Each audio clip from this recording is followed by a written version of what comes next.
Hey everybody, it's Bob Thompson with Thompson Brand Images Photography, and we're breaking down headshots one video at a time. Today's video is entitled, What Does Your Headshot Say About You? One of the reasons I really enjoy using LinkedIn, aside from all of its marketing virtues, is that for me, as a corporate photographer, it serves as a portfolio of what the world is passing off as headshots. I get to see hundreds and hundreds of them every single day.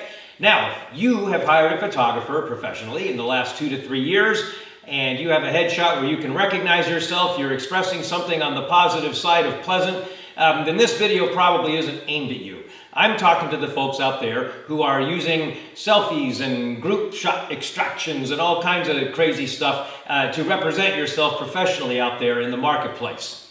So the one thing you really want to ask yourself is kind of what the actual title of this video is what does your headshot say about you?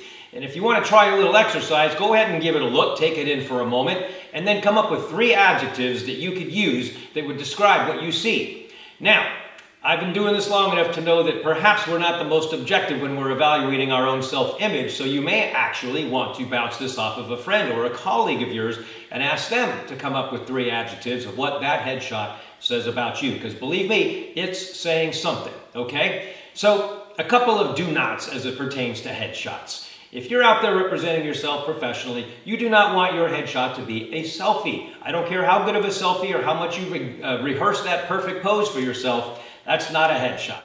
Next, if you happen to see a seatbelt across your chest in your headshot, that's likely not a good candidate as one to represent you professionally. Although the lighting in cars is actually pretty good because you're surrounded by windows, yeah, we can tell it's you in a car, and that kind of takes us away, don't you think? If you have somebody else's arm around your neck in your professional headshot, it's likely that you extracted that from a group shot where you really like the smile that you presented in that group shot. But I've got news for you, that's another distractor, and it's going to take us out of the game in terms of evaluating your professionalism in your headshot.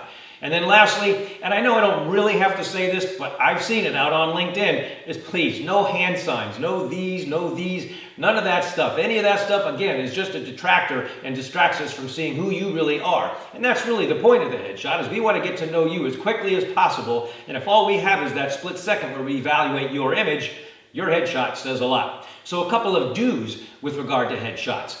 Don't be afraid to use some light. I see dark, silhouetted headshots more than I care to admit. Interestingly enough, I happen to be standing on what would really work well for a lighting headshot, is that we've got natural window light coming across the face. So if you do want to take your own headshot, then this isn't a bad place to pull up for a quality light that's actually going to be flattering to you.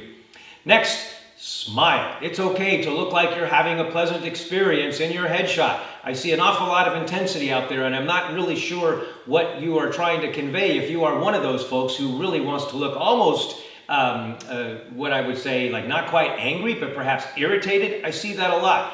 That's going to communicate something when someone sees your headshot. It's okay to crop in a little bit and come in tight on that headshot so we really can see who you are. I see an awful lot of headshots that are either full body shots or 3/4 shots, and unless you're in the modeling industry where it's highly important for us to see all of you, we really want to get in close and see who you are as quickly as we can. And then lastly, try to keep the backgrounds fairly simple. Okay, I see a lot of stuff with very busy backgrounds, and listen, all these things I'm speaking to do one thing and one thing only, and they distract us from seeing who you really are as quickly as possible. So hopefully that helps. If I can help, please don't hesitate to reach out via email or phone at 994-2000. Bob Thompson, Thompson Brand Images. Thanks a lot.